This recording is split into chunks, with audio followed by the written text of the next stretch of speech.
Hello again, everyone. It's Nick Michalak and the very off-kilter Steve Frazier. Well, it's been a long day. Yeah, it's been a long day. And it's going to get longer. It's a little long, hopefully not too long. No, this is a quick one, hour and a half. Yeah, but took us a long time to get to Child's Play 3.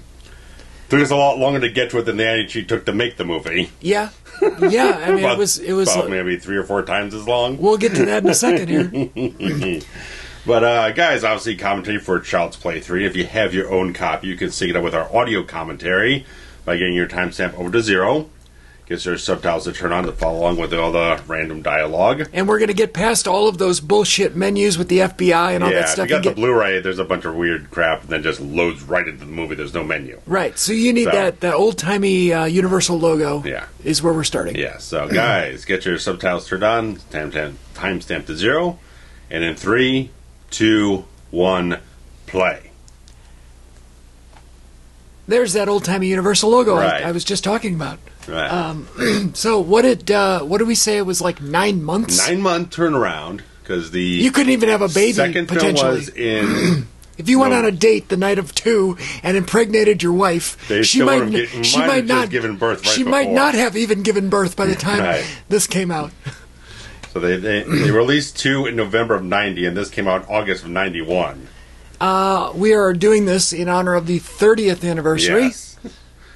Look at all these cobwebs that have developed on the melted parts. Yes. From the end of part 2. Yes. This is the first commentary that we are doing with Nick's new 4K setup. Yes. Not that this is a 4K film. No, God, no. But we are using the fancy upconvert and the giant new TV, and it looks really great. And there's blood coming out of Charles Lee Ray. And as we find out, this is all taking 8 years after the fact. There's still all the blood is still fresh after 8 years. It hasn't coagulated, hasn't dried up. Nothing. No, I wouldn't imagine. I also wouldn't imagine that the owners of this establishment would go in and clean. Like this. They would definitely not have cleaned up anything. Right. Good Lord, come on, people. Yeah. Looks like a prosthetic for a Nightmare on Elm Street film. Sure, like a Freddy chest piece there. Yeah, Linnea Quigley put her... yeah, her tits. Yeah. If Linnea Quigley, then tits out. Yeah. Yeah, this is... I was re-listening to our commentary for the second one because it's been so long. Sure, yep. And it was like, we brought this whole thing. I was like, silly contrived. Okay, his blood gets into the new mix of the plastic, and that's how he gets resurrected.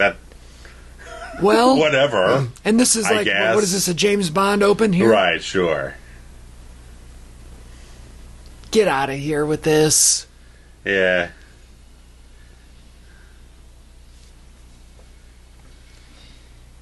I wonder... This was directed by... This is kind of a TV director, I guess. He done mainly television stuff. Was this one done by Jack Bender? Yeah. Oh, okay. Jack Bender is responsible for many of your favorite episodes of Lost and Game of Thrones and lots of other really good stuff that is not this. No. I don't...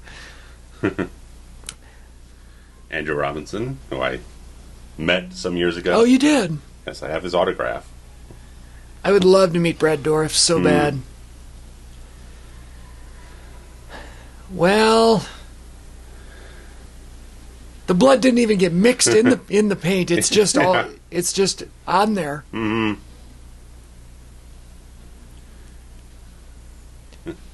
I guess visually this looks kind of cool. Kevin Yeager, sure.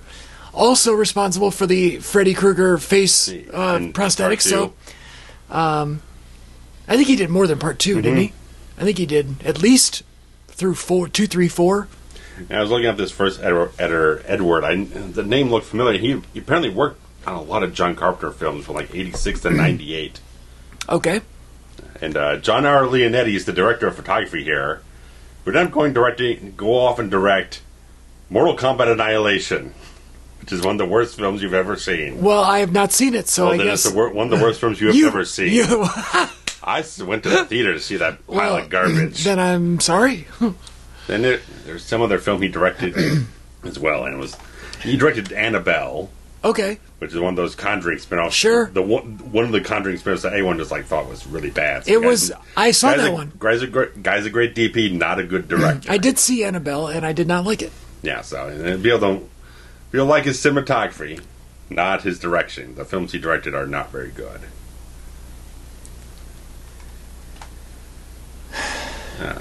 Well, I like that we're starting with a press conference that just so happens to mention. Right, little board meeting. I guess it's because they are just going to start up the line of toys again, right? Yeah. The guy looks like a Roger Ebert here. He's got a whole jaw, though. Wow. I know I'm an asshole. I get it. Sure. I did not like Roger Ebert. It's a very Julia Louis-Dreyfus a little type. A little ahead of the time, yeah.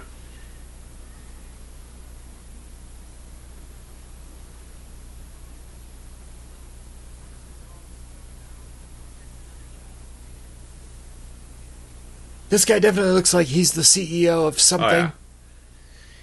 Oh, yeah. he's got a little Ronnie Cox in him. Yeah, like Dick Jones. Absolutely, Ronnie Cox. Yeah, we're just going to recast the whole movie. All right, is that good? Yeah. It's a good suit. Great ashtray. That all glass. It's so funny. And we're, as we sit right now, 30 years after this. Sure. You can't. If I'd have told you when you were sitting in the movie theater in 1991 that 30 years from now you can't even buy an ashtray in a store, oh no, because they don't make them anymore. I mean, that would blow your mind.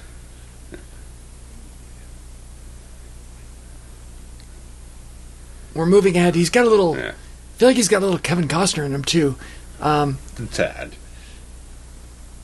I just couldn't help being like, oh, he's definitely Ronnie Cox. Yeah. Yeah. I was definitely like, Bob Morton made a mistake. Now it's time to erase that mistake. Yes. Yes. Bow tie guy in the back there. The very first one. There he is. With a nice little point of view shot to tell us, oh, he's still alive. Oh, yeah. I don't know what establishing shot that was. I don't know what city that's supposed to be. Well, all of this has to be in Chicago, right? If it's following the logic. Well, they just cleared off the same. At best, it looked like an extension of like Merchandise Mart, but even then, that's. I don't think they filmed it there. Do that. No, I'm just trying to figure out where the establishing shot was from. It definitely didn't look like anything in New York or Chicago. Maybe it's just random. Well, yeah, they grabbed up from the archive. B-roll somewhere, somewhere in America, but. Yeah.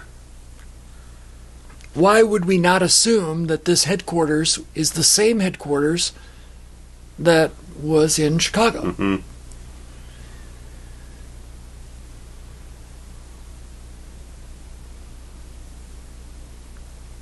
He's got a very elaborate whiskey bar there in the back. I do like that he's got toys everywhere. That does make me happy. Yeah. Although he doesn't seem like the fact that he is the executive here. Although, I don't know if the actual executive would have actual toys in his office. I feel like they'd be like in the lobby or in the reception area. Maybe. But at least they're trying to kind of condense the idea down. Yeah. No, I get it. I'm being me and... Sure. Overthinking everything, right. It's a very nice highball glass he's got there. Another beautiful ashtray that you cannot purchase in 2021. Mm-hmm. What do we got? The Play Doctor's Kit. These are all good guy accessories down there.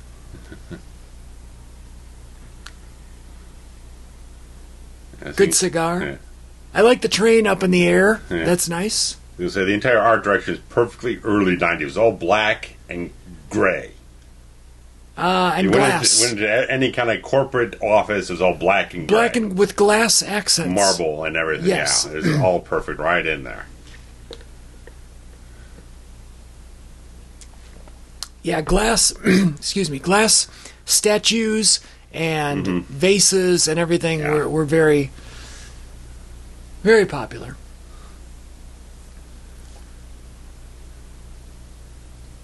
That remote is huge. It's a Mitsubishi. It's a logo in there.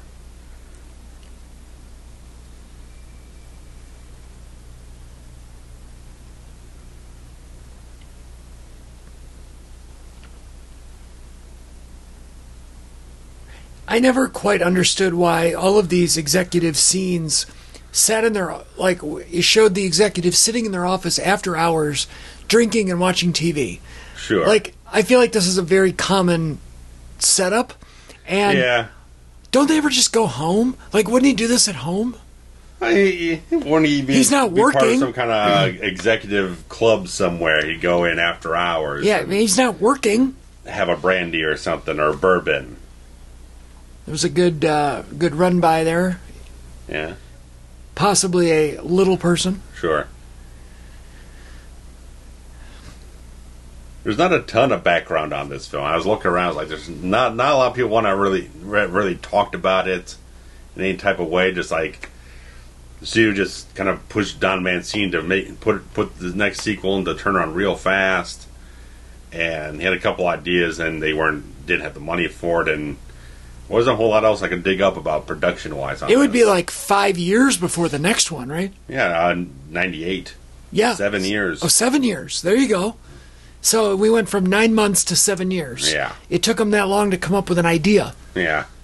That made some sense. I've never seen anything past this one, honestly. Right. And I've only seen this one a few times, a handful of times. Mm-hmm. I watched one a lot as a kid. Yeah. As we established in our previous commentaries, that one was an exceptional piece of work. Yeah. Yeah, really, it is. And 2, I saw in the movie theater with my daddy-o, mm-hmm. and we had a great time, and it was silly, but I was at the right age, mm-hmm. so it was fine. And then this one, I did not see until years later on VHS. Yeah.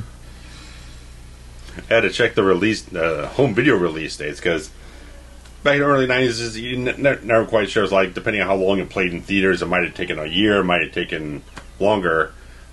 Part 2 got released on at least Laserdisc in April of this year, so they at least had like a 4-month window before this one came out, from the last one was on Hit Video. That's crazy. That was 9 months later.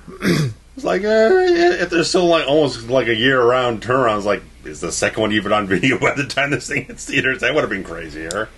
It would be interesting. I feel like it'll be interesting for us to compare as we go along. Sure. This one to some of the other sequels that were released in a 1-year time frame. Yeah, like your Halloween 5s and Dream Child and such. Nightmare 5 and... you're very fresh on the Elm Street. You just done your week-long rewatch. I did a marathon, yeah.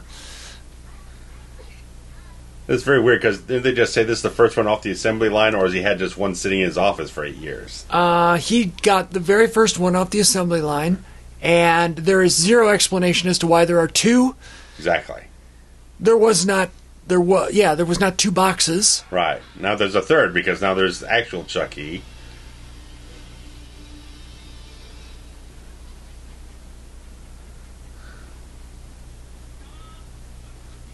Don't fuck with the Chuck. That's a good one. Is actually... If he was signing still from 3, that would be the one I think he'd be on the short list of quotes he'd sign on there. Yeah, but you wouldn't have him sign a Part 3 poster. No, I'm just narrowing it down. You get one shot at Brad Dourif. You're not going to be like, oh, hey, sign my Part 3 poster. Right. I'm just saying. But if someone's like that hardcore, I don't know. So you got to have them sign all the freaking Blu-ray covers okay. You know? I hear you. I'm trying to think. Those kid photos came with the freaking frames. Oh, Jesus. Yeah, they're not good. No. There we go. I also feel like they've got to be his grandkids, not his kids. Oh, yeah. Whichever way, yeah. And I'm trying to think if there was is there a classic, like, super memorable quote from the first movie? And the fact that I can't exactly free recall one tells me... Vincent had most of them, really. Yeah, I don't think Chucky actually had a lot of great lines. He didn't do a lot of... So, like, you dumb bitch or something like that when he starts strangling Catherine Hicks or something. "Don't fuck with the Chuck" might actually be his best quote to date in this franchise. Yeah. You're right. I might just have him sign that if I ever met him, even if it was on part 1. Yeah. I just log on to a random computer to get the information where Andy is. Like this executive guy's got access to some sort of governmental database on his computer. Right. Well, yeah. I mean, it's the internet. You can get anything, right? 91? 91? No, I don't think so.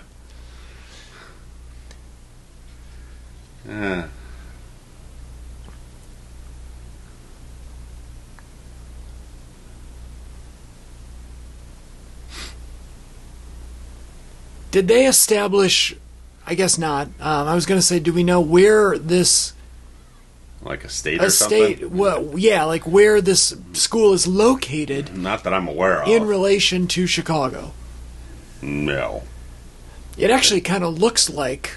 what's the one? There's an old-timey academy on Addison, not too far from Wrigley Field. And I can't think of the name of it. But it actually kind of looks like that. I don't know, about a mile and a half from Wrigley. Okay. So...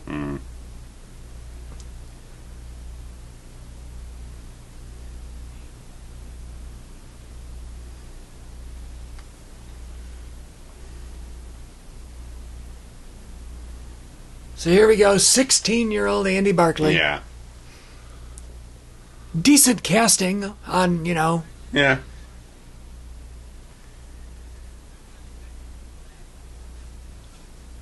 It was kind of interesting me going through the thinking about Justin Whalin here, who plays the older Andy here, because has he done other stuff? Well, he ended up being the second. He was on Lois and Clark: The New Adventures of Superman as Jimmy Olsen, but he was the second guy to play Jimmy Olsen.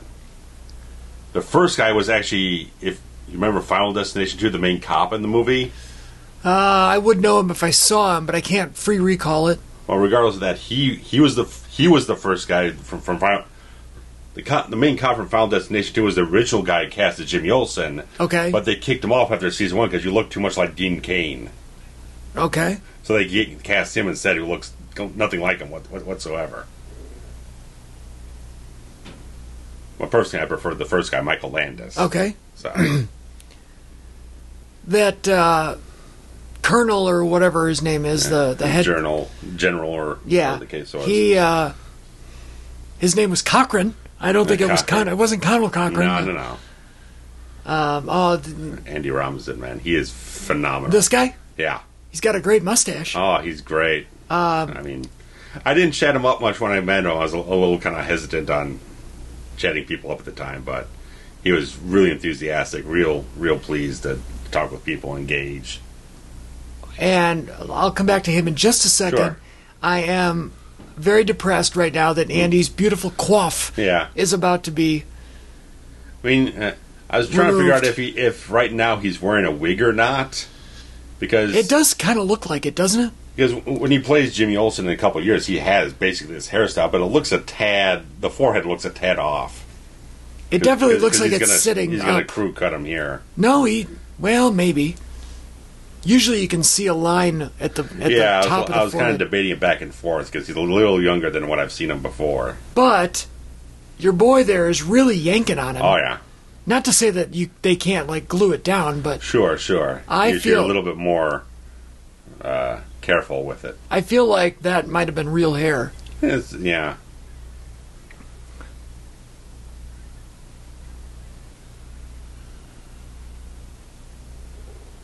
Well, there is that little line at the top of his forehead. Something here and there. It's kind of hard to...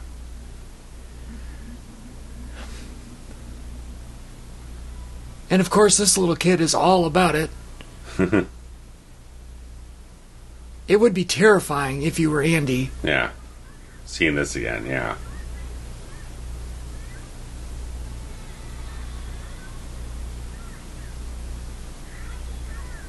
Hi-de-o.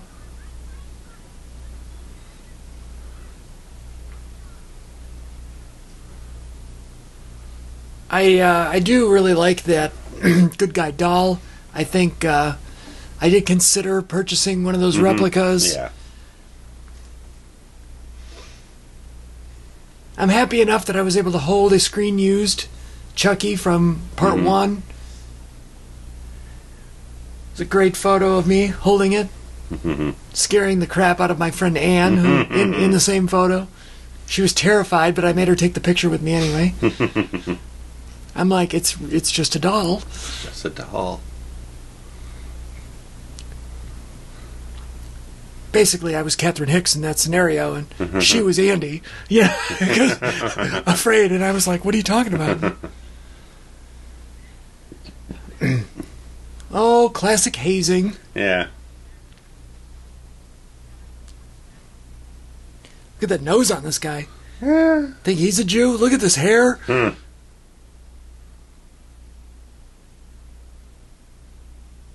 If his name isn't Saul Goldstein, I don't know what it is. Saul Goldstein. Whitehurst. Let's see what we got here. They didn't give Andy the buzz cut. They really left him with a lot of hair there. He was Dean Jacobson, so. Jacobson, all right, that counts.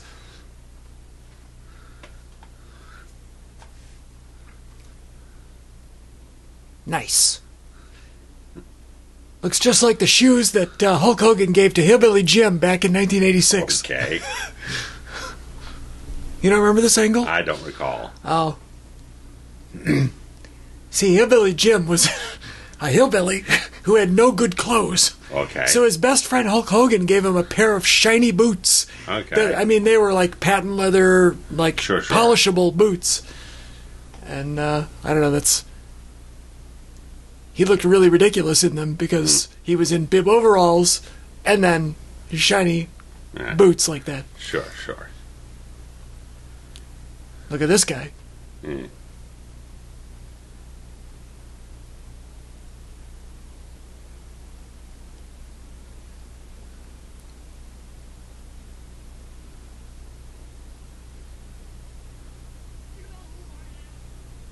Does it matter? Lieutenant Colonel is 20 years old? Yeah. Come back to me when you're about 35. Or 55. Maybe, I don't know. I mean, Lieutenant Colonel is like... Isn't that like 2 or 3 from the top? Yeah, probably. Yeah, probably like a career military person. Yeah.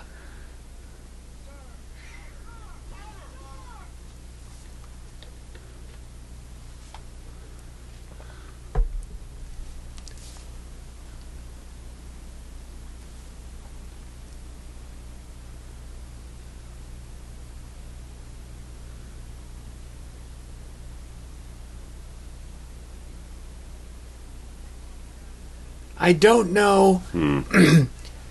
I don't remember part 2 and how the pacing was, but I feel like we didn't have much of a problem with the pacing. It was more just where it was hitting certain structural story beats. Like they were stringing it along for too long in the film about rehashing the same beats the first film did. Right. I just feel like we're kind of dragging our feet here. Yeah. I mean, in general, I'm just kind of... The military school thing doesn't do anything for me. It just... For a lot of the reasons, just like, it feels like... You get this Shelton character and a lot of other things. It just feels like a lot of the same stereotypes you see in any other kind of sort of setting a film like this puts people in and stuff like that. The drill sergeant's a big asshole. He's a bully and stuff like that. It doesn't tend to feel when I went through this film that it was like they gave any depth or dimension to anyone. It just felt like we're just going to slap a couple random shallow stereotypes on certain characters and move through the regular types of beats in that regard. Yeah, I think the military school trope has been done a lot, not necessarily in horror, but just in general. Right, and dramas and so on and so forth. You're right. There's only so much you can do, And so it does kind of all start to feel the same. Right. And maybe it's not copycat, but it feels that way because you're so limited on storyline options. Yeah. Obviously, a place of a story like this in the setting is like everything's got to be kind of in a rigid box in terms of like how the characters are going to act and react and the structure of how characters deal with certain situations. So, when I first got into watching this in this section of the film, I felt a little, It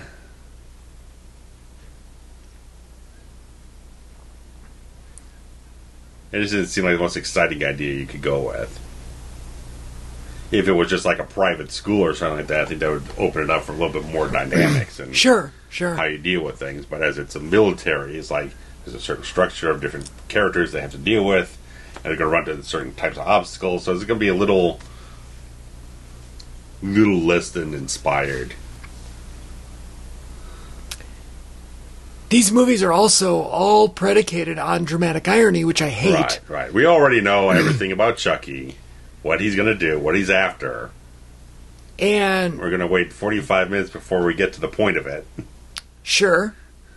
And also the dramatic irony of we go through all the same story here of one person knows what's going on and is trying to convince everybody else. Right. And nobody believes him until it's their turn to die, and then right. It's like, well, I don't know. Wouldn't it be interesting if there was another character that learned the truth, and instead of spending the whole movie trying to convince people, the two people that knew spent the whole movie trying to stop it, or contain it, or prevent future carnage, or whatever. We went to the same beats for the second film, and this thing's going to go right back to the whole thing of now that he's been reborn into a new body. That's basically the same body he had before. Now he's going to go through the exact same process of trying to transfer his soul into the first person he reveals himself to. Sure. Which... Again and again and again. Which... The first person Charles Lee Ray revealed himself to was Andy Barclay. Yeah. So, how does he get to start over? Well, now it's claimed it's the thinnest logic possible. I mean, the fact that he's... Because his old body got destroyed, his blood dripped into freaking plastic, and apparently that means now he's reborn again. Well, right, but... Which is just stupid. But he's still Charles Lee Ray. Right. And Charles Lee Ray can only reveal himself to one person first. He didn't incantate himself into yet another plastic doll. Right. He's still exactly... If you wanted to say it like it just kind of melded his soul back into another body, it's still the exact same situation. He shouldn't be able to go back through and, do this nonsense. So now it's going to be him trying to convince this kid to do the incantation, all this other crap.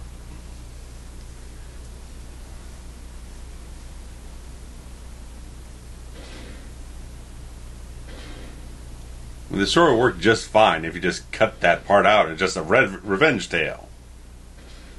He wants to go after Andy because Andy fucked him over, and he wants to kill the kid to get back at him. That's fine. At what point, though, I thought that there was a timetable where he had only so much time to get out of the body, out of the doll. And that expired in the climax of the second film. Okay. Because once they got into the factory at the end of it, he tried to do it, and it's like the spell didn't work anymore because he took too long.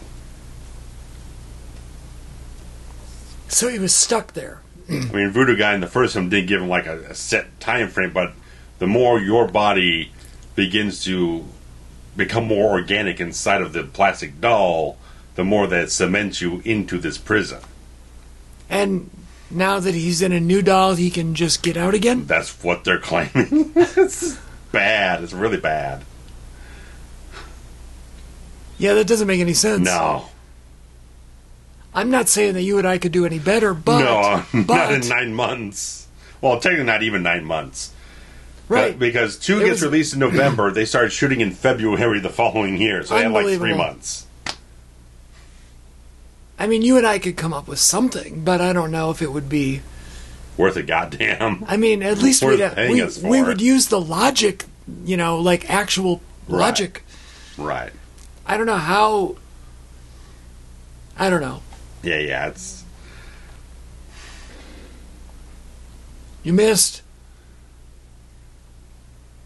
I was reading up on the next film, Bride of Chucky, and they introduced Jennifer Tilly's character, who ends up being Charles Lee Ray's old girlfriend, and she uses all the mysticism, stuff like that, to resurrect him and do all this other stuff. They at least keep the next film swirling around the voodoo stuff to kind of keep the plot moving forward. And what's her name takes over a different doll, though, right? Right, she gets stuck in one.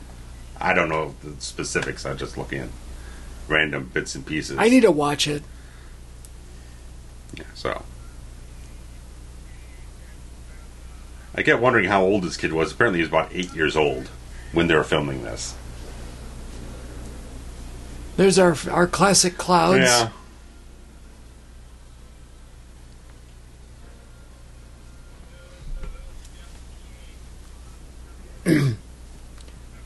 Well, Tyler doesn't look too happy there, does he? Yeah.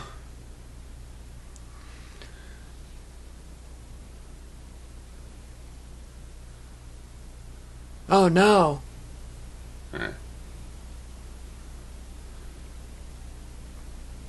Interrupted again, as usual.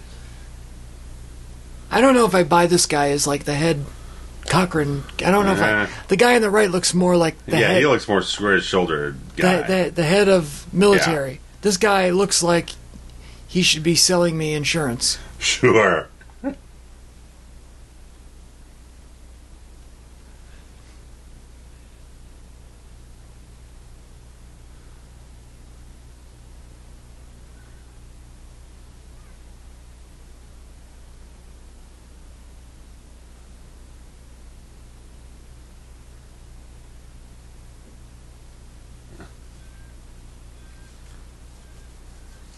Oh.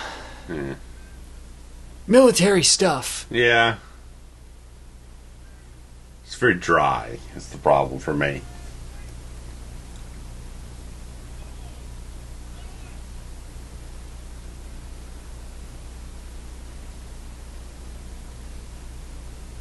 Just the fact that as you go through the film, the Sheldon character, he's completely one note. All he is just barking at people the whole movie. He's got no character. Yeah, I haven't seen this in a little while, so I don't know. Yeah. I just watched it last night. Sure. So. Yeah, you definitely do a lot of pre-gaming for these things. Well, I had never watched it before last night, so... Well, all right then. Otherwise, I'd have nothing to say.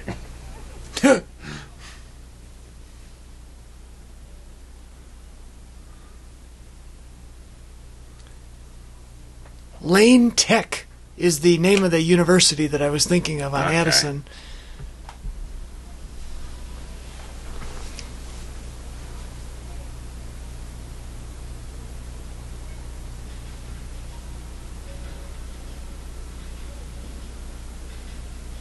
Now, Chucky can see, right? Yeah.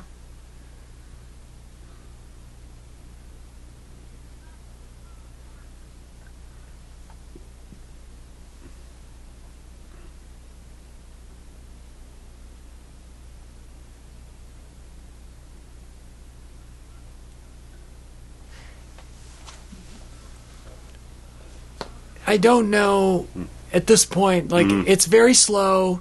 It's right. You've had one kill. The exec in his office. Yeah, that's it. Yeah.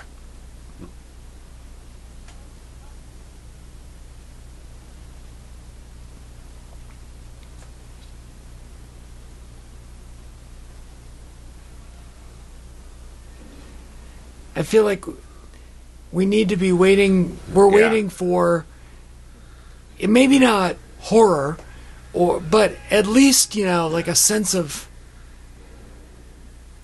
suspense or thrill or threat. Threat, sure. I'll take threat. I mean, we're 35 minutes in, and Chucky's in the dumpster, right? And begging for help. Right. That's And now we're rescuing Chucky, as opposed to progressing the main plot. Or having Chucky, inflict danger on others. Right. I didn't pay my money to sit here and watch Right. Chucky be in danger the whole time. I'd be so much like... If I was approaching at least a couple of scenes ago when he was in the storage room with the kid and everything, the other two guys come in, I'd have Chucky just attack him and kill him. And then get on with the incantation. No, see, that kind of cuts off to a certain degree of the plot, but in terms of like... In terms of Chucky actually kind of being proactive in doing things instead of always being behind the scenes, like, he's just trying to get to the point of things. And it just if he gets to the incantation, though, that early... Right, I'm just saying. Uh-oh. Oh, that's not good. Oh. And was that an There's MPA? not even a piece of gore in it. Yeah. It's off screen, right, basically. That's not good.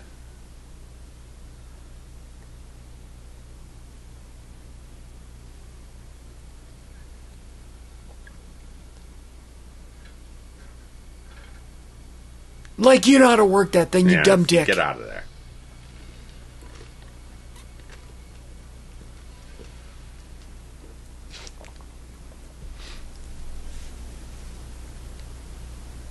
Now we spend the next 30 minutes of him trying to convince everybody that he knows what's going on.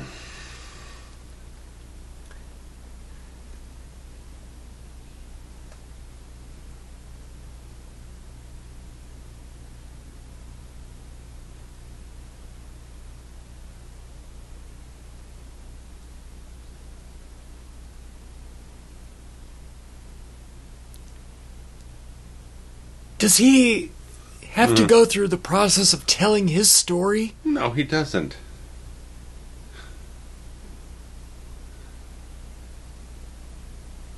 Maybe it's the fact that you think maybe he's going a little cuckoo on it. I don't know. Maybe you think it's just trauma.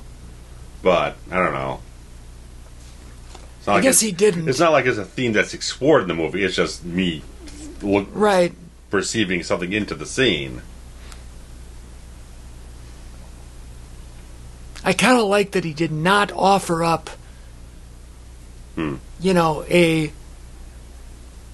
backstory for himself. That he didn't go into a 3-minute exposition monologue. Right. Basically saying, here's what happened in the first two movies. Yeah, we don't need that. If you're coming here 9 months later, you already know what happened.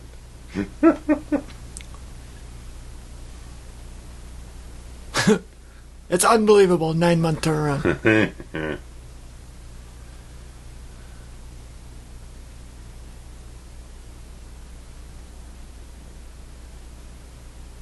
Pretty good effects by mechanical effects by Kevin Yeager. In terms of the lip syncing stuff, because obviously Dourif records all the stuff ahead of time that they sync it on set with his stuff. Sure. Apparently, this is the first time they use computers to have the mouth sync up with the words. All right. So they probably programmed the dialogue. Oh, there you go. She gets a residual check. The two of them do. So does the kid. And Kathy. I think Catherine Hicks is still married to Kevin Yeager after all these years. Really? I think so. I didn't realize that they were married. Yeah, I can probably find out. I would love to have Kevin Yeager sign my poster of my Nightmare on Elm Street autographs. That would be tremendous.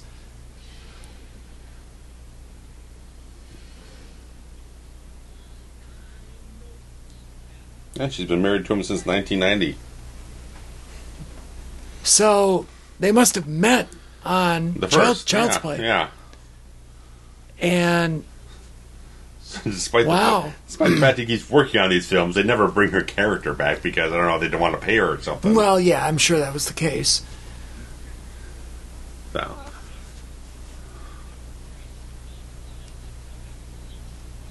The close-ups hold up really well on him. Yeah.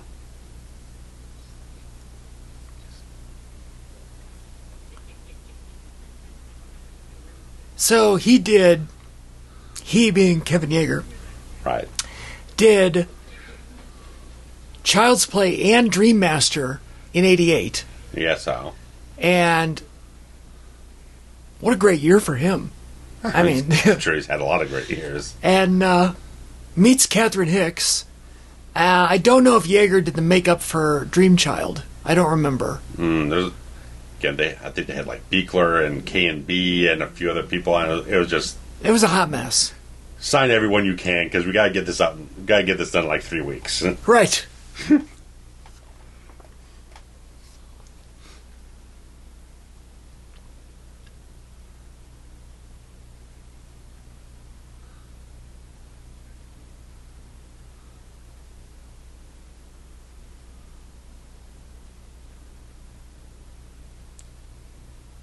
Yeah, I mean, just let the guy take it. Yeah. He gives it to the kid sister, we roll credits, and we're done. Sure. We're out of here in 41. Yeah. And then in 9 months we can have a movie about the kid sister getting murdered by the child. Oh, boy.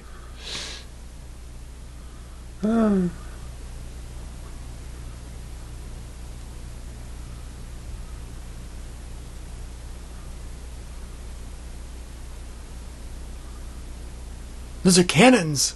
I love cannons. I guess every military school's got to have cannons. So you think about AC/DC. For those who bought the rock, we salute you. Sure.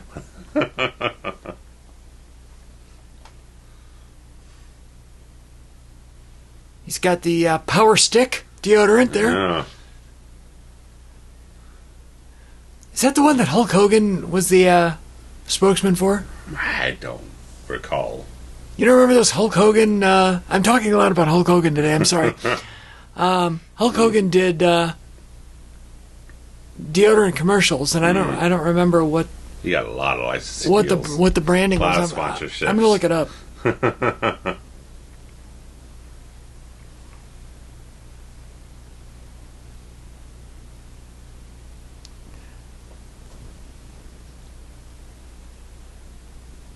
It was Right Guard. Okay.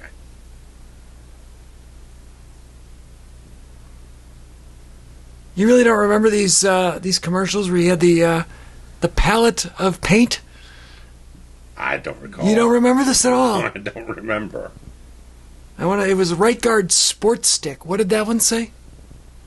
Power Stick. Power Stick. Okay, so that might be an off-brand or. Yeah, I'm sure it's just a generic that they stuck on there. Yeah. It's kind of weird they would stick it right in the front of the camera instead of just turning it around. It might have been an accident. Might have been an accident. I don't know. Yeah.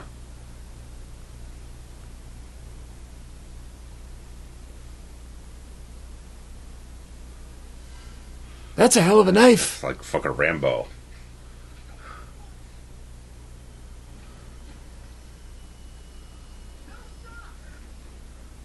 Very convenient that he didn't see it. Right.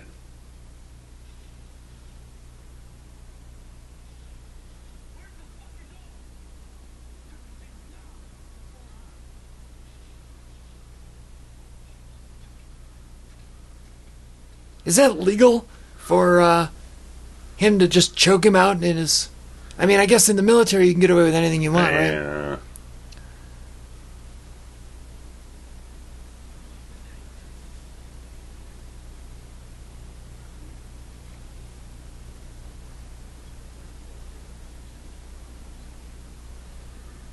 I still don't buy that guy is in charge of the military anything. Yeah, he's too kind of, I don't know, not schlubby, but he should be sitting in his slippers and freaking reading the newspaper or something. Yeah, these guys both feel more military. Right. Even though they're at least got the haircuts for it. They're 20 years old. Yeah.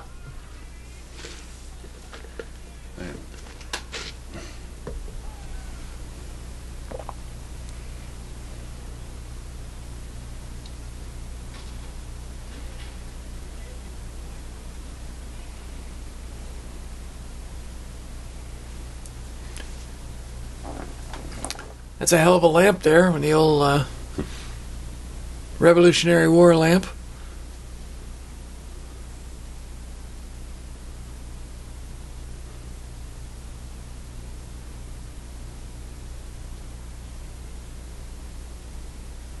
Okay, so in the Army, it's second lieutenant, first lieutenant, captain, major, then lieutenant colonel, and then you go into all the generals and all their stars. So, like you're not a lieutenant colonel before you're age 30. Third from the top. Now, 40. Unless that means lieutenant colonel in the class. You know what I mean? Like maybe they have each. I don't buy that. That's thin, anorexic almost.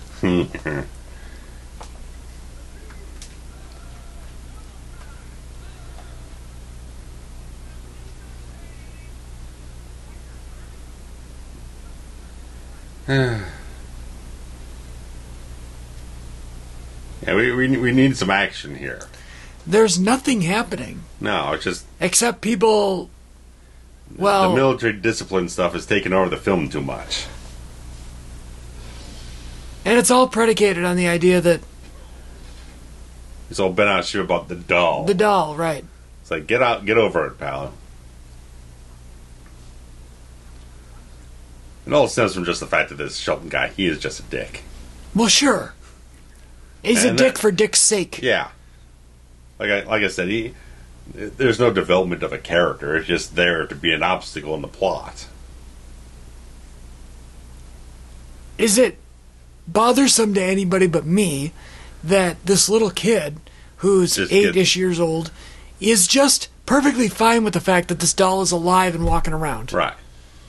That doesn't bother... That really bothered me. It's like, yeah, he's 8 years old. If he was like half that age, I'd buy it. Yeah. I don't buy it. Why is he not afraid? Especially the fact that I think I was watching that there's like when they put things on USA Network. Sure. And everything, they throw in extra scenes to fill out the ad space. Yeah. There's an extra like introductory scene between Tyler and Andy on the bus, where Tyler says he's been going to the school for 2 years. So he's been going to a military school for 2 years, and he doesn't have that much of a sensibility of realizing that doll walking around and acting like a living human being is weird. It's very, very, very odd to me. It just doesn't connect.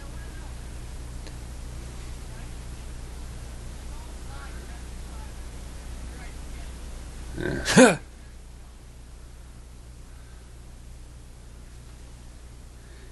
It's also odd that it's like, okay, look at this hair. This Tyler kid is the only like adolescent in this entire school. We don't see anyone else his age. Well, they alluded to the fact that there are other kids. Right. But the fact they got all these people outside doing the drills and everything, and this kid... Well, that's his class or whatever. Yeah, so. I'm just like... There's just some missing element here. To really kind of... Well, yeah, it's the convenience make it all fit. We're only gonna show you the characters that we need to show you, and not ones that would make you think those characters fill out the world around. Right, yeah. Right.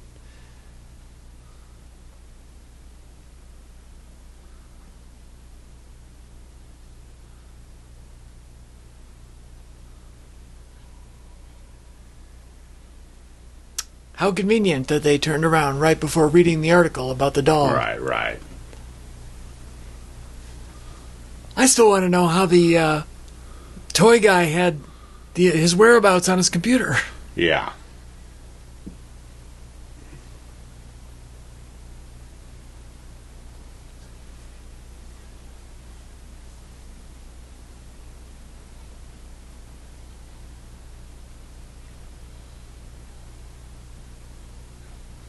He is pretty cute. Mm-hmm. She didn't bother to read the article now? No, just closed the thing. I was like, we creeped in here to look at all the background files. Like, oh, now we're not going to deal with that. We got the doll to play with. So now we've created 2 more witnesses that could say that Andy didn't actually take the doll. So you better kill these bitches, because if he doesn't... Yeah, right.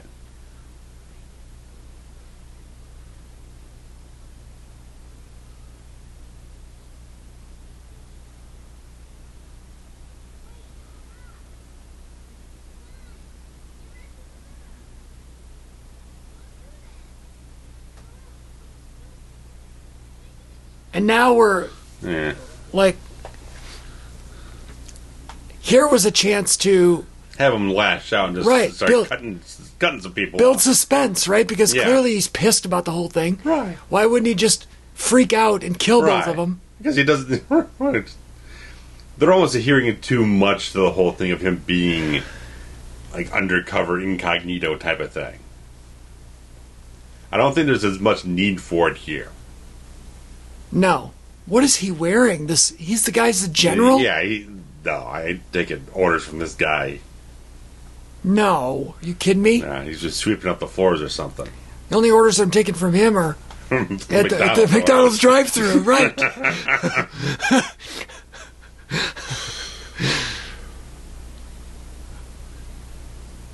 That guy might even be a double quarter pounder guy. Oh, he's a Big Mac. Yeah, that guy's definitely a Big Mac. I don't love a Big Mac. Quarter pounder with cheese I can eat every day, but a Big Mac, no.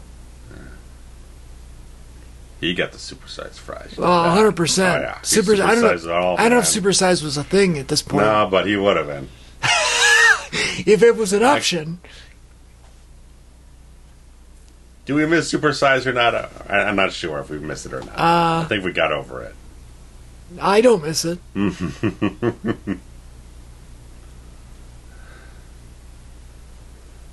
I mean, there's nothing better than a 64-ounce Coke, but the fries were so big that you just couldn't eat them all.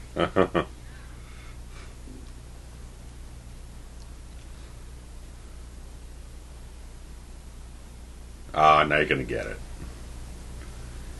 That's how you're going to dispose of it? In that garbage can that doesn't have a bag and...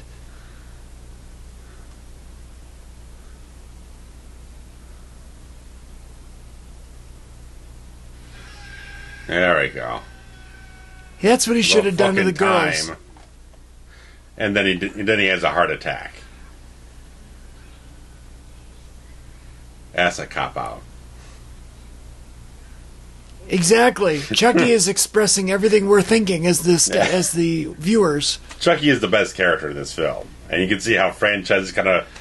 When the writing starts to suffer, but the main villain star, like Robert Englund or Brad Dourif, they're still giving it all and they're still leaning into the whole thing. You see why it shifts from empathy for the characters who are in danger to just rooting for the guy with the knife. Well, that's the Dream Master. This is the shift. Now it took Nightmare 4 to really get there. It took Friday, I will say 5, because 4 he was still scary. Yeah. 5 is the one where got cheesy a little bit. It's cheesy, right? Yeah. High body count. Right. Splatter film. Sure. Because by then 6 hit a bit of a balance. It did. It went back. And then it fell off. Well, right. Yeah. Right. Halloween 4 is still pretty scary. Respectable enough. Yeah, it's not great, but but by the 5th one, it's a joke. Right. Not to say that this movie here is a joke, but it's just it's a little flat. Right. There's some kids there in the bottom left, like younger kids. Okay. What are they eating? Good Lord. Okay, so what was this guy in that you met him for? Oh, he was at a Days of the Dead. Okay. He was on Star Trek Deep Space Nine. I got his autograph over here as a character on the show. Oh, that's this one. Yeah, okay, yeah. I see. He was in Hellraiser, so we'll get back to him when we can figure out where Hellraiser slots into things. He was you ever see first Dirty Harry? A long time ago. He was Scorpio. Oh, really? The serial killer. No kidding. Hunts down, yeah. It's a long career. Well then.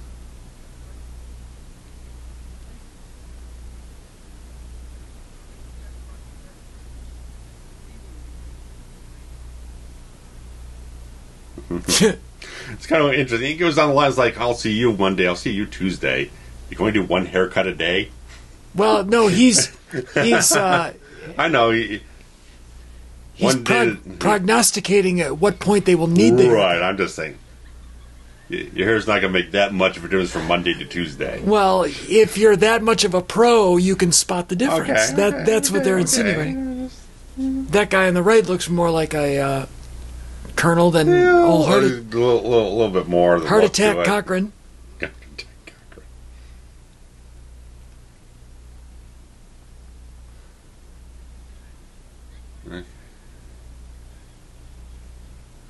They just let him have this video game thing? Yeah, some kind of Atari thing they kind of covered up the labels on it.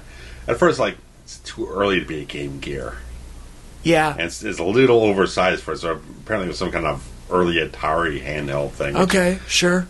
Man, I had a Sega Game Gear. That thing sucked fucking battery life like you wouldn't goddamn believe. It had a little, like, 12 freaking batteries in that thing. It lasted like an hour. Wow. It's so bad. I had the Nintendo Game Boy. Oh, I did too. That one was a little. Well, because the Sega thing is like we got full color video. Sure. Then you can attach the TV tuner thing onto it. It's like it was so overworked to a degree. It's like, no, what wasn't worth the money in terms of just like unless you got an AC adapter, which kind of kills the entire purpose of a handheld device. Right. You're kind of screwed. I can't get through level 2 without the battery dying.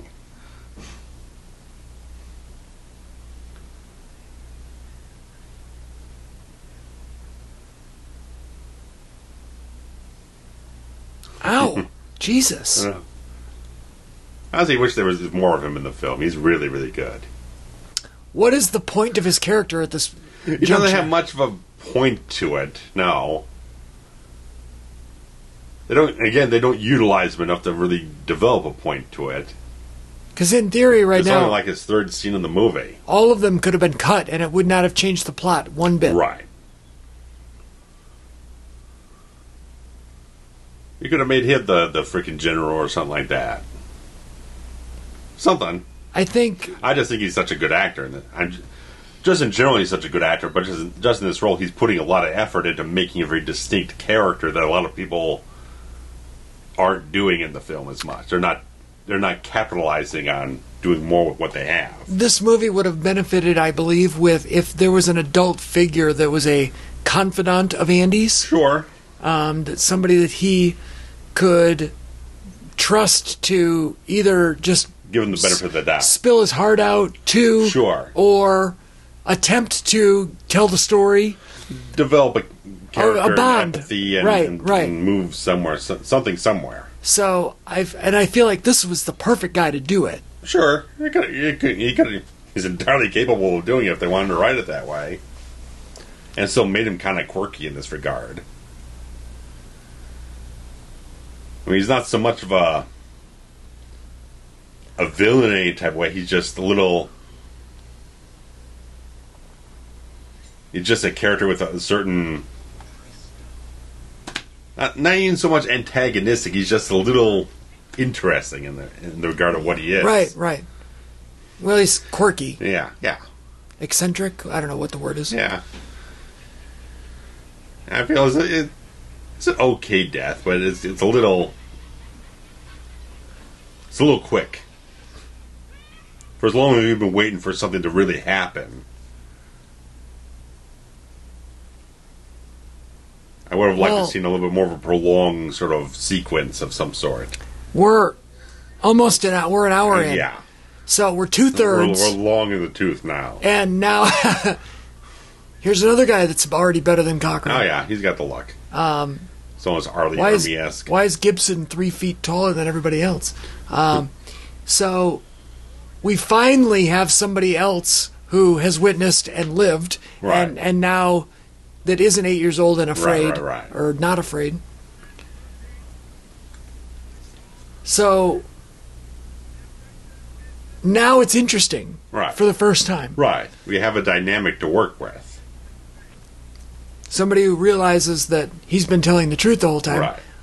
Fucking dramatic irony. And someone to be afraid of things and kind of divert the plot somewhere. Just kind of give some kind of turn someplace.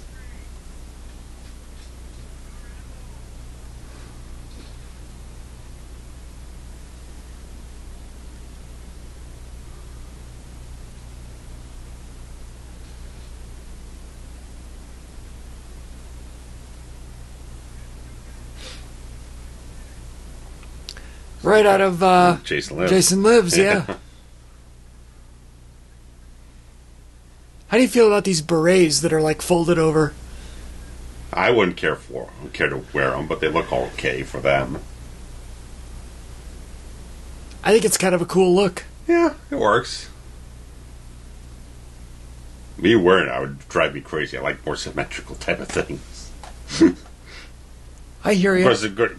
You don't wear hats. I can't wear a hat. You can't wear a hat. I don't care to wear hats. We're kind of in a nowhere. I wish that I was able to. My head is so giant. It doesn't look that big, but it really is. Yeah. Mongoloid. Yeah, pretty much. So, that's me. And take out the paintballs and put in the hollow points. Okay. Yeah, go for it. That makes sense. It's a lot of guns to load up, though. Yeah, no kidding. Hurry up, man. They're ready to start this war games. It's like Capture the Flag, right? Or is it called War Games? They said we're doing war games. Oh, like the match beyond? Arn Anderson's going to start? Beyond. Arn Anderson will be the first one in. I was looking up. 91, it was war games. It was Flair, Anderson, Sid, and Zbyszko versus Sting's team. Okay, sure. I forget who Sting had. Sting, Luger, and the Steiners, probably. Yeah, that was that. Wrestle War 91. I was going to say, this is back when War Games, the match used to be in the spring. Yeah. And it was really damn good. It was really grungy and bloody, too. And it's about a year out from one of the best War Games of all time. Dangerous Alliance. The 92 War Sting Games. Squadron. What a great... If you're going to watch one wrestling match, if we can recommend it, look up War Games of 92. Mm-hmm. Sting Squadron against the Dangerous Alliance. Yeah. Brilliant. Yeah. And then I think after that, in 93, it transitioned to the fall. Yeah. Probably. And September... started getting less gritty and more polished and more gimmicky. A lot of wrestling talk here because there's not a lot going on. No. And we haven't even brought up like Sergeant Slaughter any place somewhere. Who is more believable than McDonald's Cochran? Sure. Which rhymes with Connell Cochran. Oh, God damn it. He would have been WWF champion at the time they were filming this. He could have cameoed Slaughter? somewhere. Bob Slaughter? Yeah. Slaughter was... Yeah. When they filmed this, sure. The hot minute in between Rumble and Mania. Right.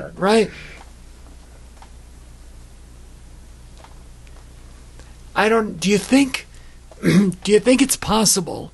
You brought that up, and that made my gears click. Sure. That maybe this movie has a military theme because of the Gulf War. Okay, yeah. And they said, we got to do a quick turnaround. Sure. What is topical? Before it's no longer relevant. What's topical? Well, we had just gone to war. Right. Gulf War, Afghan, whatever the hell it is. I can't keep track of all this shit. Right. Saudi Arabia. And, yeah, I want to say that we, declared war in January when they were probably writing the script. Possibly. So, yeah. I just think that's an interesting connection that maybe people wouldn't make. Yeah, in retrospect, yeah. She is really beautiful. Yeah. He's good looking too. Yeah, so he's all right. She kept being so familiar. The only thing I caught her in her filmography, she was on an episode of The X-Files. That was about it. Hey, a carnival. That sounds fun. That's definitely a rear projection shot. See, I don't even notice stuff like that. Yeah, it just looked really blown out and faded.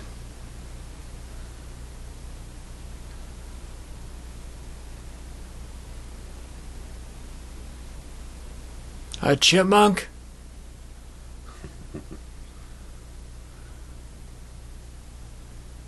Hello. Hey! Mm-hmm. 16-year-old Andy, he's got to be... You definitely have to walk 40 yards into the woods for that. He's going to have to do a couple laps before he goes back to the line, too, because those aren't the only tents that have been pitched. Wait, he's back already? He didn't do the full undress, I guess. No, I guess he didn't actually get lucky. He just made out a little bit. Maybe because he's only 16, they're not allowed to imply that he had intercourse.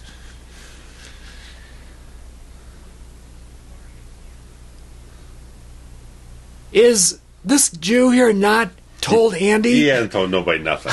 Why not? Sorry, I can't yell. My voice doesn't work. Why not? Andy just told him when they were doing their drill at night that the doll's alive and trying to kill Tyler. Right. He couldn't put that connection together and say, oh my God, Andy was right? Yeah. Let me tell you that you were right? And then him say, I know I was right? Did you not watch the last 2 movies?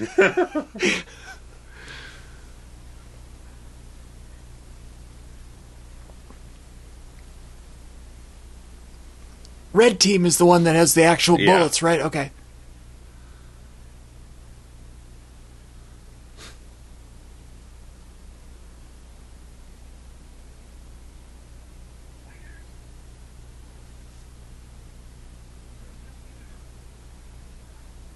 Colonel Shelton. Yeah. Unbelievable. I don't buy this for 1 minute.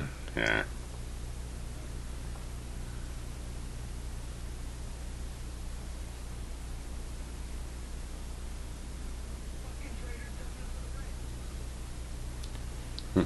The Reds being the red team, not the Ruskies. The Ruskies. The Ruskies were not our enemy at this point. We had definitely switched over to the desert. Yes. Kuwait. Yeah. Well, Kuwait was the ones we were defending. Got invaded, yeah. It was Iraq. Yes. General Saddam. Yeah. Who had lieutenant colonels that were the grandfather's age of this idiot there.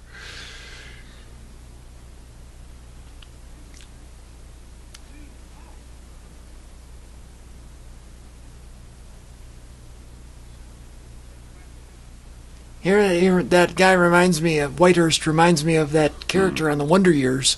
The friend. Yeah. What's his name? I don't remember his name. Yeah. But that's who he reminds me of. The friend on the Wonder Years, which was also a hot show at this time. Oh yeah. I think it was still on at this time. I think so.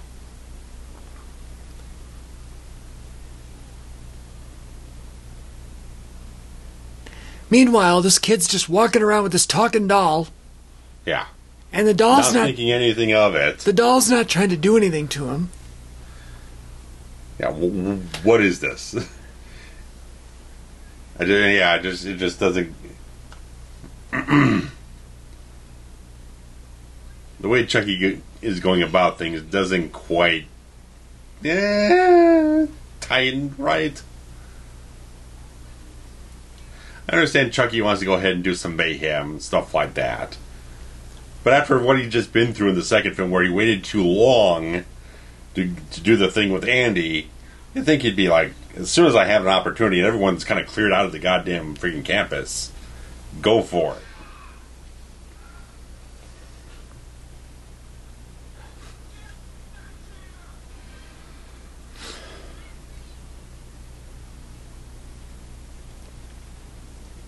And wouldn't you know it, an hour and 8 in, an hour 10 in, everybody knows. And Barkley's not Shelton. I guess Shelton is not.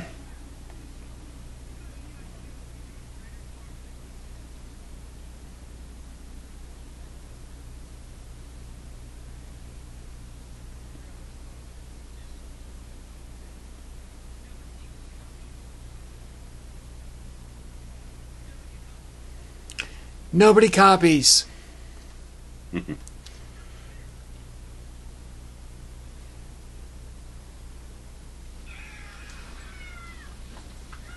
a kid from the Wonder Years was Paul Pfeiffer. Okay, Paul Pfeiffer, sure. Yeah.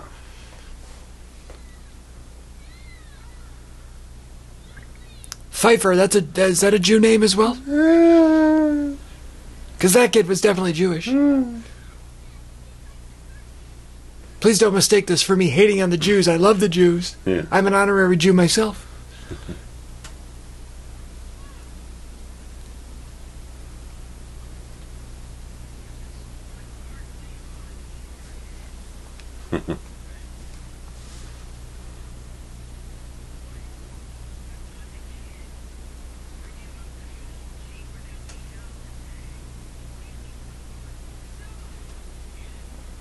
I think it would have been also interesting if she was keying the radio when Chucky jumped on him. So it would have been more interesting, I think, if they would have heard her in peril. Right. And then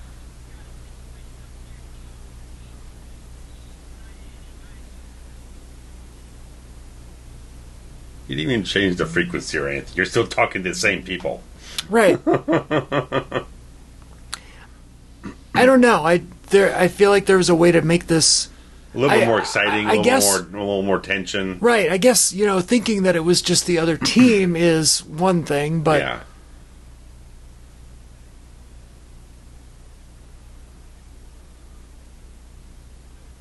It's only paint.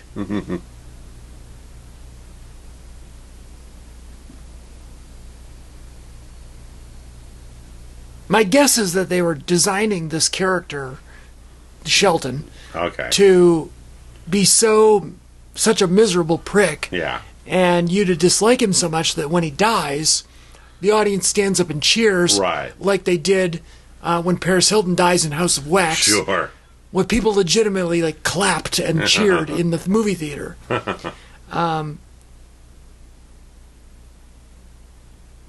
To me, we're beyond the point of that, and we're just like it's a sigh of relief, and let's just move on. Right.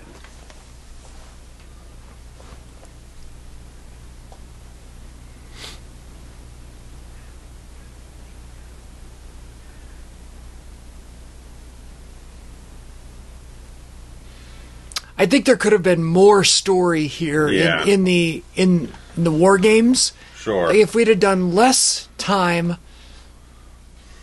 it took us an hour to get to War Games. Right. If War Games was even the midpoint, 45. Okay.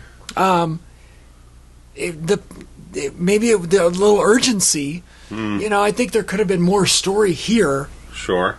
That wasn't so much, monotonous. Right. Military drills and. Right. I don't believe you. A little more heightened action in a certain way. There he goes. Now,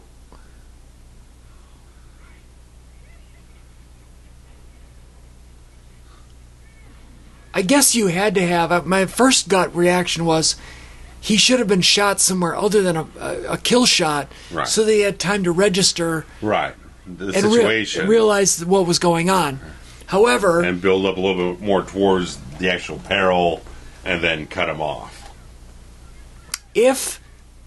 The anticipation. If the first one doesn't kill him, then he has the ability to yell, that was a real bullet, and then nobody else fires another one. Right. So, I don't know. I don't know how to go about it and make that better. Mm-hmm.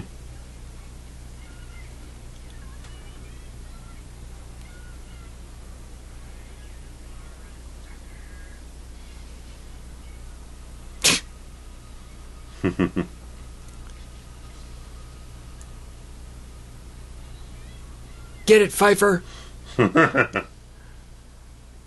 He is going to go full kamikaze, isn't he? Yeah, he's going right on top of it.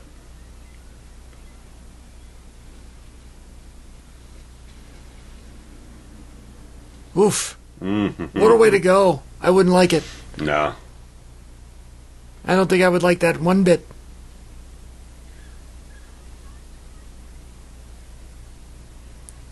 No, he's dead.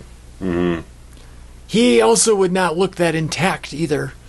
No, he'd be blown to smithereens. There would be many more smithereens. This is a Rambo film. He's splattered all over the goddamn place. There would be Oliver Stone flick. Smithereens everywhere. His platoon, you're picking him up about 100 pieces. You need a mop. Mop. Is what you're saying. Mop on a shovel.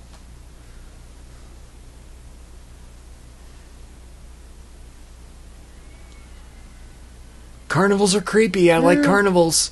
I think carnivals are great in movies, especially horror movies.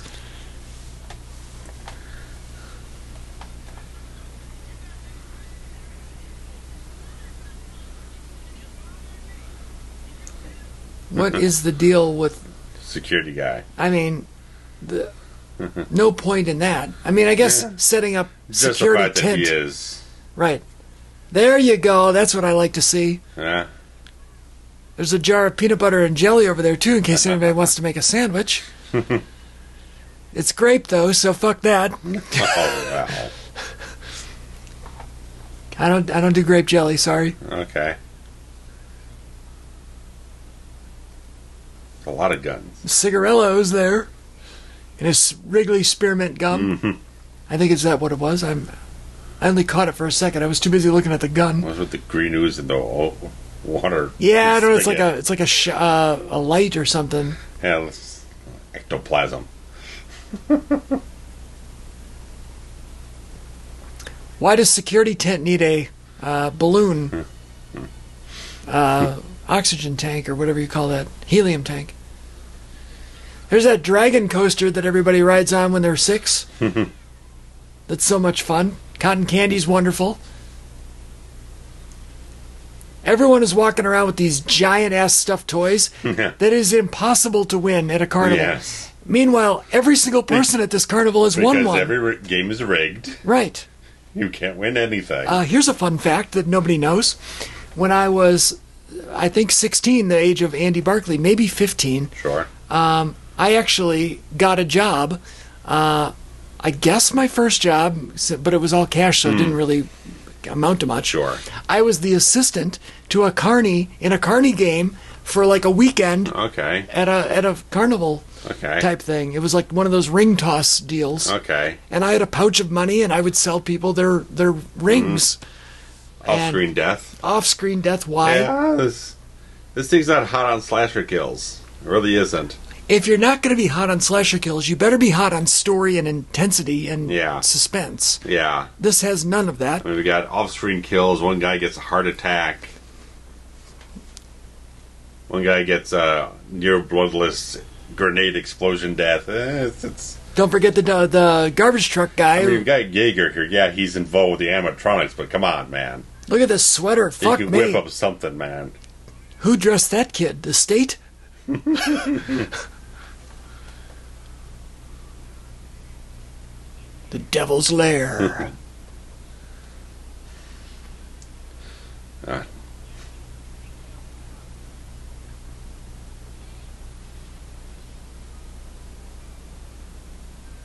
So yeah, fun fact, I worked as a carny for a hot minute. Might have been 3 or 4 days. Did not make a lot of money. No.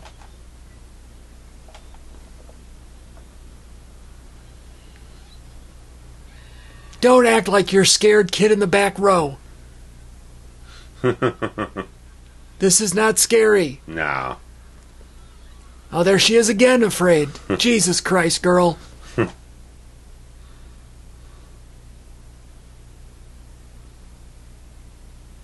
I always look at these more like museum exhibits. Sure. Because I know that they're not actually going to like reach out and touch me. Right. Or interact with me personally. Right. Liabilities. Right. You know, the good haunted houses are the ones that have live actors that like run up to you and you don't know. They'll come almost right up in your face. Right. Yeah, get it. They're into it. Right. And those are scary because that's an actual human. Right. This thing with the rods and everything, like, come on. You know that has a set limit of like after abilities. After age 5, this ain't going to do nothing for you. Yeah, this kid's... I don't know if it's his acting or just the way they write it. Just like he's not a very good character. He's too smart to be only 8 and too stupid to be only 8. Yeah, it's weird. It's all out of whack. Yeah, he's too gullible. Right. Too naive. That's what it comes into. Is like especially military school with that cut scene, the added scene for the TV version. Is like he's been here 2 years. You can't be that naive if you've been at a military school and have all this discipline and hard work, Port India and all this stuff. Right, you're not that naive. It's not possible.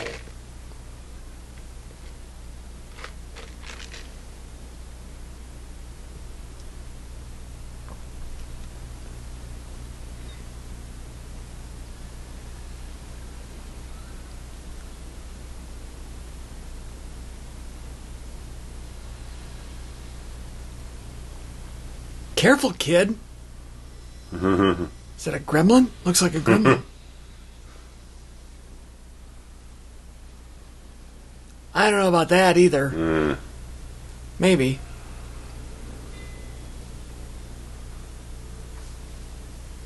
Why is this kid, who's 8 or 9, not afraid of this stuff in here, but that 16-year-old girl in the back of the coaster was afraid of out of her mind?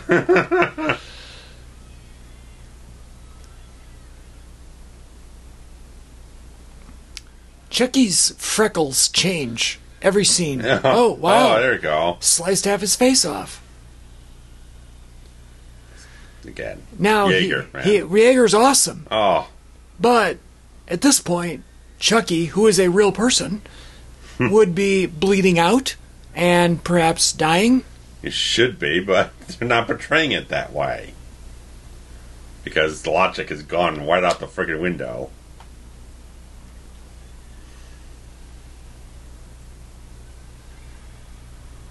I mean, it looks awesome. Yeah, it looks better every film, what they're doing with it. The wide shots, how they're making it walk, looks better than it did in the second film. And a lot of it comes down to the cameraman shooting it at the right angles to make sure that things look convincing. And in perspective, right. You know, giving away the magic. The magic behind the rod behind him that's making him walk or something.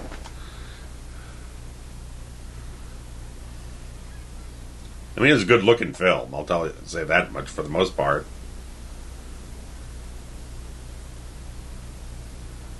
Yeah, from a technical standpoint, it's pretty good. I don't hate this movie. Like I said, it's just a little flat with its execution and its lack of interesting things to do with the characters.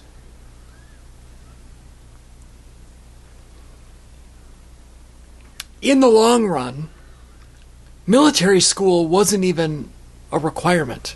Like you were saying, it could have been private school. It could have been. It could have really been anything. Sure. He could have been in public school. Yeah. Like there's.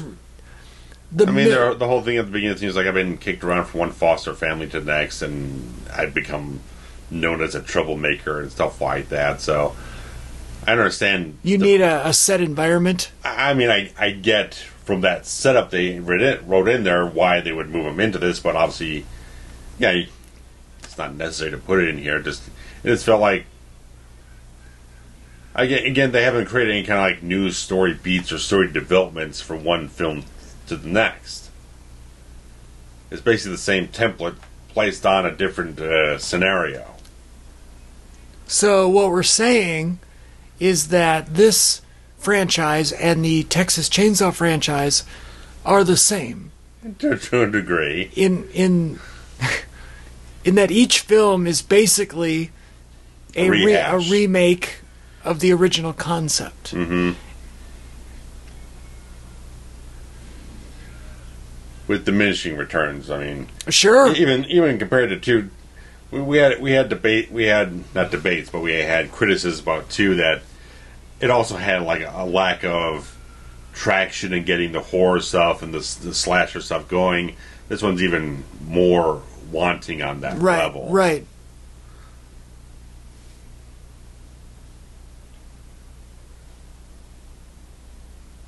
Yeah, I thought that at least in 2 there was a little bit more suspense and peril, I guess. Yeah, it just felt like there's a little bit more character to the film. And I guess they didn't want to have 3 films in a row where Andy was the subject So of the reincarnation. Right. So in this one, they just said, "Oh well." We got another young kid, and just flip it around the other way, and basically. And Andy's the savior, like. That was an awesome shot there. Yeah.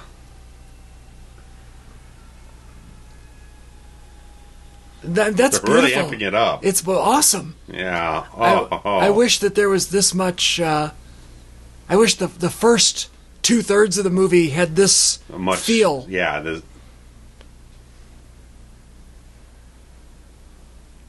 Jesus, how much blood was in this thing? It's like Glenn from Nightmare 1. Yeah. Exports 4 times the amount of 1,000 pints gallons. of blood. Yeah.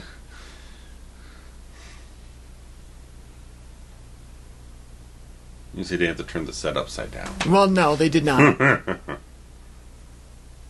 There's Carl Winslow. I was going to say, it looks like Al Powell from Die Hard. He's a stand-in. That guy absolutely could be a body double for Reginald VelJohnson. Yeah.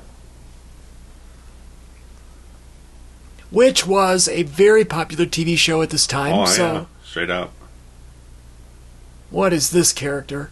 Yeah, and then we pull back and turn off the lights, and then it goes to credits. It's kind of a flat ending after the slice and dice with the doll. They don't have any resolution on the... No, there's no resolution. On Tyler. No, none whatsoever. The last time we saw him, he was hanging off the cliff or whatever, and... And he just says to the girl, "Oh, I've been through this before," and he gets put in the car, and it's... What? Where's the last? They usually have like a little bit of a hook at the end or something. Well, there's some sort of epilogue of like Act 3 in this movie took place over a course of about a minute and a half. Yeah. You know, usually you allow yourself 7 to 10 minutes to after the lost point, which is the point where it looks like the main character cannot possibly overcome the odds. Yes. And we got some good stuff on stunt. Dick Warlock, Tom Morga. There you go. Dick Warlock was the coordinator there. Yeah. Dick Warlock works on this franchise. He works on Halloween. He works on Friday. He worked in Jaws. On The Thing. The Thing. I mean, Kurt Russell stunt double. Talk about... This guy might be on the Mount Rushmore of stunts. We touched on Morgan before. He worked at Ted on Halloween 4 and Friday 5, and worked a lot of stuff all over the place. He's really, really prolific. Yeah, Halloween 4. Morga from Forga. That's how I remember it. Anyway, so the Act 3, kind of is the resolution of your objective. And so... I had a Lieutenant Colonel technical advice. Wonder how old he was. Yeah. USA retired. Ron a smart bomb. Slutsky. Get out of here. There's not a good word in that entire name. Slutsky. Slutsky. Can you imagine growing up with your last name Slutsky? No, God. As a female. Oh, no. So bad. Oh, my God. And then you get the nickname Smart Bomb. Well, that's better than... Smart Bomb is bad. But, I mean... Gross. How awful is this girl's childhood? Oh, criminy sake. Anyway, usually you have about 10 minutes of a resolution / Act 3 consists of everything from the objective being completed or not completed. Yeah. And then whatever the, aftermath is. Mm-hmm. In this case, it was all, like I said, about a minute and a half. Yeah. I was watching, it's like, it wrapped up that quickly after the slice and dice. There's no kind of like denouement at the end of the thing to kind of like just put a beat at the end. It's like, right. There's weird. Wink or a... Why didn't they just cut the black after they put him in the car? They cut to the guy with the stick on the freaking carnival, and it just felt weird. The carnival's shutting down? Yeah, it felt like they missed a beat. There's something wrong, yeah. It felt like there was a beat missing there. Because usually in these franchises, they like to have that little extra beat at the end. They want to tease the next film. Right. Well, because we get the Dream Master and stuff like that. We'll show a little thing like, Freddy's probably still coming back in about 12 months. They might not have known. Right. Like, this one was such a rush job. Right. This is the biggest rush job of any movie any franchise we've covered. Yeah. There's never been, before or since, a turnaround of 9 months. Yeah, unless you were shooting both films simultaneously back to back. Right. Like Kill Bill happened. Back to the Future 2 and 3. But sure. Yeah, but even we shot one film, then we greenlit a sequel, and we rushed that all the way to the end. Even Back to the Future, though, wasn't released 9 months apart, though, was it? November to May. Oh, it was that quick. Yeah. Okay. Well, they were shooting that back to back simultaneously. Right. They intended that to be. We finished 2 and released that, then we develop and get all of 2 put together and stuff like that within 9 months. And it's just a freaking disaster zone. Well, not a major disaster zone, just like this film made about $15 million less than the second film, so that's why it went on ice. It was still successful. Well, I think let me check the thing here. As they said, I'm on the wrong page here. Give me a second here, folks. All right, then. On the release, it said it was got 20.5 million. I mean, the last film cost about somewhere around 15 or so million. Well, either way, it was a successful. Either way, it wasn't. It didn't get them the money they wanted. No, it wasn't. It fell way too short for what they wanted. Right. It was like, no. We can do. Universal's got better things going on. Right. We're going to release Jurassic Park next year. We don't have to the next year or two. We don't need no more of this. You know who else has better things going on and don't need no more of this? Us. Yes. And so we're going to probably put a pause on the Chucky franchise. Yeah. Again. And yeah, we'll it's been about 2 years. We'll likely stop right here. But happy 30th birthday to Child's Play Part 3. So you weren't the most awful thing we've seen. No, not by a long shot. We're probably barely in the top 10. So. All right, guys. Thanks so much. Thanks for joining us. Take care. Bye-bye. Adios.